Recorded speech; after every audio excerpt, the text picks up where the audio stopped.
ओम।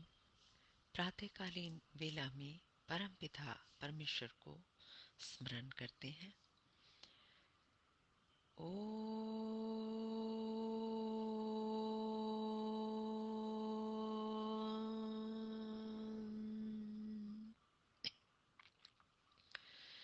ओम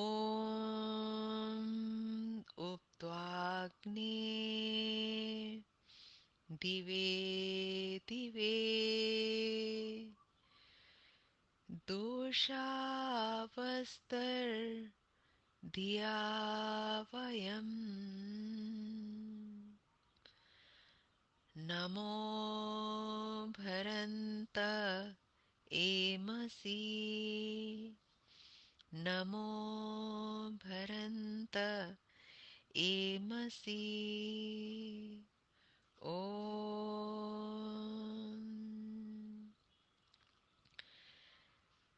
आइए उस सत्य धर्म प्रभु का उपासन करें और वेदवाणियों के अनुसार अपना जीवन बनाने का प्रयत्न करें। प्रथम मंडल ऋग्वेद का स्वाध्याय प्रथम मंडल 13वां सूक्त और 11वां 12वां मंत्र आज हम लेंगे।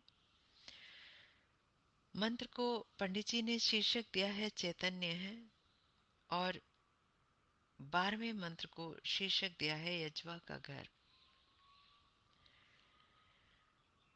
मंत्र के ऋषि हैं मेधातिथि काण्व, देवता वनस्पति और छंद है पिपलिका, मध्या, निचृत गायत्री, स्वर षड्जय है। मंत्र का शीर्षक है चैतन्य। मंत्र पाठ करेंगे। ओम अवसृजा वनस्पते देवा देवेभ्यो हविः प्रदातुरस्तु चेतनम् प्रदातुरस्तु चेतनम्। ओम।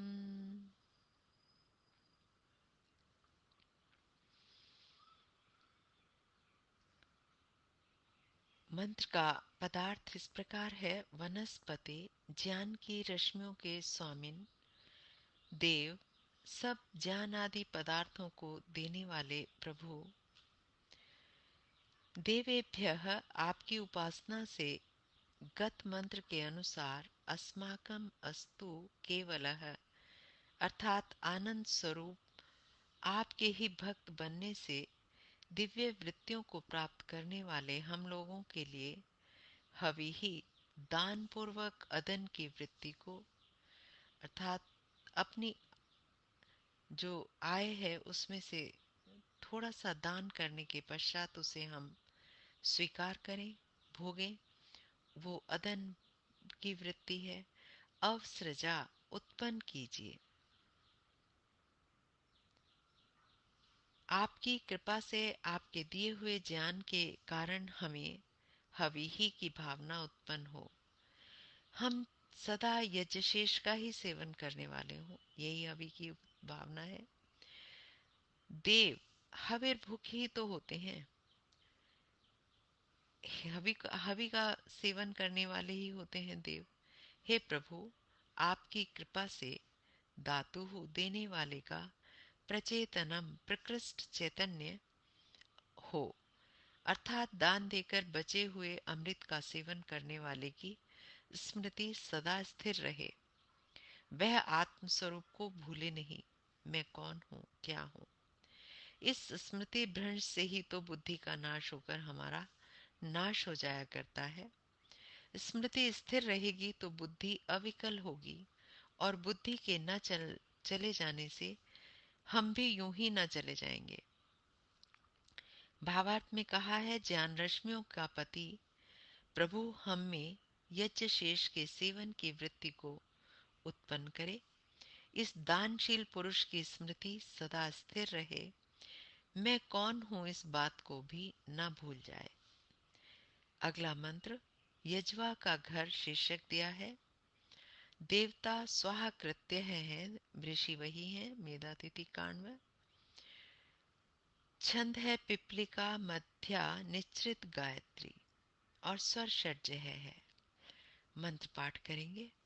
ओम स्वाहा यज्ञं कृणोतने इंद्राय यज्वनो ग्रहे तत्र देवाम उपहुये तत्र देवाम उपहुये। गत मंत्र में अर्थात पिछले मंत्र में प्रार्थना की थी कि हे प्रभु, आप हमारे जीवनों में हवि की सृष्टि कीजिए। इसी हवि के सर्जन से इसी हवि की के सर्जन के लिए प्रभु कहते हैं कि स्वाहा यज्ञम स्वय धनहा स्वार्थ त्याग रूप यज्ञ को कृणोतन करने वाले बनो। अर्थात किसी भी यज्ञ को स्वार्थ को त्याग कर करने का प्रयास करें।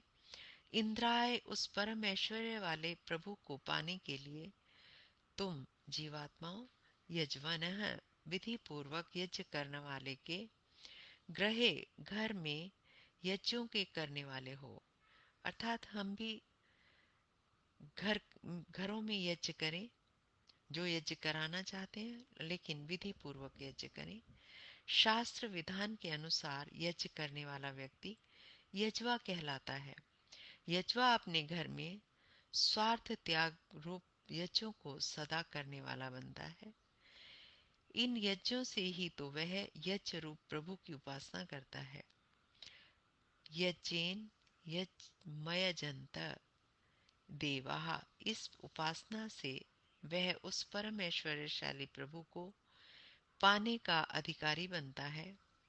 प्रभु कहते हैं कि अब प्रभु कह रहे हैं जीवात्मा से कि तत्र वहाँ इस यज्ञशील के घर में देवान सब देवों को मैं उपहोय पुकारता हूँ।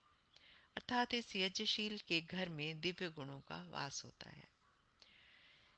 भावार्थ, मनुष्य यज्ञशील बने। यज्ञशील पुरुष के घर में ही दिव्य गुणों का वास होता है। उसी को प्रभु प्राप्त होते हैं। यज्ञों से ही तो यज्ञ रूप प्रभु आराधित होते हैं। पूरे सूक्त का भाव भी इस मंत्र के पश्चात दिया है। एक बार सूक्ष्म रूप से इसको देख लेते हैं। विशेष, इस सूक्त का प्रारंभ इन शब्दों से होता है कि जब प्रभु की ज्योति जगती है तब दिव्य गुण आते हैं।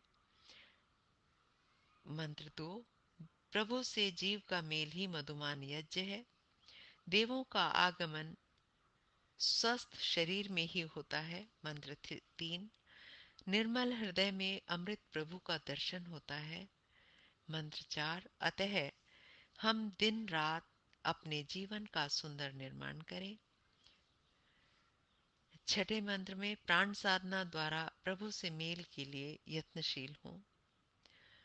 सातवां मंत्र, हमारे जीवनों में मधुर वाणी विद्या की आराधना व प्रभु की पूजा की भावना हो। आठवां मंत्र, प्रभु का ही हम वरण करें, त्यागशील बनकर चैतन्य को स्थिर रखें। 10वां और 12वां मंत्र, और यज्ञशील बनकर दिव्य गुण वाले हों। कल से अगला सूक्त आरंभ होगा, 14वां सूक्त। देखेंगे उस सूक्त में हमें परमपिता परमेश्वर क्या संदेश देते हैं। प्रभु से हमारा मेल हो, हमें दिव्य गुणों की प्राप्ति हो, इसी बात को आगे कहा जाएगा। ओम इति शम। आज के मंत्र का यही संदेश, यही उपदेश, इसको हम अपने व्यवहार में लाएं, यज्ञशील बने, औरों को भी यज्ञ करने की प्रेरणा दें, उनके घरों में जाके यज्ञ कराएं। ये संदेश था आज के मंत्र का। ओम इति शम। नमस्ते जी, धन्यवाद।